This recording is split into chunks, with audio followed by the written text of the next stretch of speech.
हरे कृष्ण। स्वास्थ्य ही सबसे बड़ी पूंजी है। एक बार की बात है, एक गांव में एक धनी व्यक्ति रहता था। उसके पास पैसे की कोई भी कमी नहीं थी, लेकिन वह बहुत ज़्यादा आलसी था। अपने सारे काम नौकरों से ही कराता था और खुद सारे दिन सोता रहता या अय्याशी करता रहता था। वह धीरे धीरे बिल्कुल निकम्मा हो गया था। उसे ऐसा लगता था जैसे मैं सबका स्वामी हूँ, क्योंकि मेरे पास बहुत सारा धन है, मैं तो कुछ भी खरीद सकता हूँ। यही सोचकर वह दिन रात सोता रहता था। लेकिन कहा जाता है कि बुरी सोच का बुरा नतीजा होता है। बस यही उस व्यक्ति के साथ हुआ। कुछ सालों में ऐसा हुआ कि उसका शरीर पहले से शिथिल होता जा रहा था और हाथ पैर हिलाने में भी तकलीफ होने लगी। यह देखकर वह व्यक्ति बहुत परेशान हुआ। उसके पास बहुत पैसा था। उसने शहर के बड़े बड़े डॉक्टरों को बुलाया और खूब पैसा खर्च किया, लेकिन उसका शरीर ठीक नहीं हो पाया। वह बहुत दुखी रहने लगा।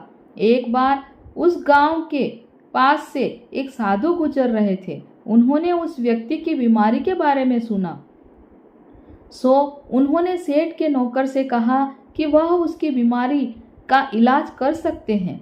यह सुनकर नौकर सेठ के पास गया और साधु के बारे में सब कुछ बताया। अब सेठ ने तुरंत साधु को अपने यहाँ बुलवाया, लेकिन साधु ने कहा कि वह सेठ के पास नहीं आएंगे। अगर सेठ को ठीक होना है तो वह स्वयं यहाँ चल कर आए। सेठ बहुत परेशान हो गया, क्योंकि वो असहाय था और चल फिर नहीं पाता था। लेकिन जब साधु आने को तैयार नहीं हुए तो हिम्मत करके बड़ी मुश्किल से साधु से मिलने पहुँचे, पर साधु वहीं थे ही नहीं। सेठ दुखी मन से वापस आ गया। अब तो रोजाना यही नियम हो गया। साधु रोज उसे बुलाते, लेकिन जब सेठ आता तो कोई मिलता ही नहीं था। ऐसा करते करते 3 महीने गुजर गए। अब सेठ को लगने लगा जैसे वह ठीक होता जा रहा है। उसके हाथ पैर धीरे धीरे काम करने लगे हैं। अब सेठ की समझ में सारी बात आ गई कि साधु रोज उससे क्यों नहीं मिलते थे। लगातार 3 महीने चलने से उसका शरीर काफ़ी ठीक हो गया था। तब साधु ने सेठ को बताया कि बेटा, जीवन में कितना भी धन कमा लो, लेकिन स्वस्थ शरीर से कोई धन बड़ा नहीं होता है। मित्रों, यही बात हमारे दैनिक जीवन पर भी लागू होती है।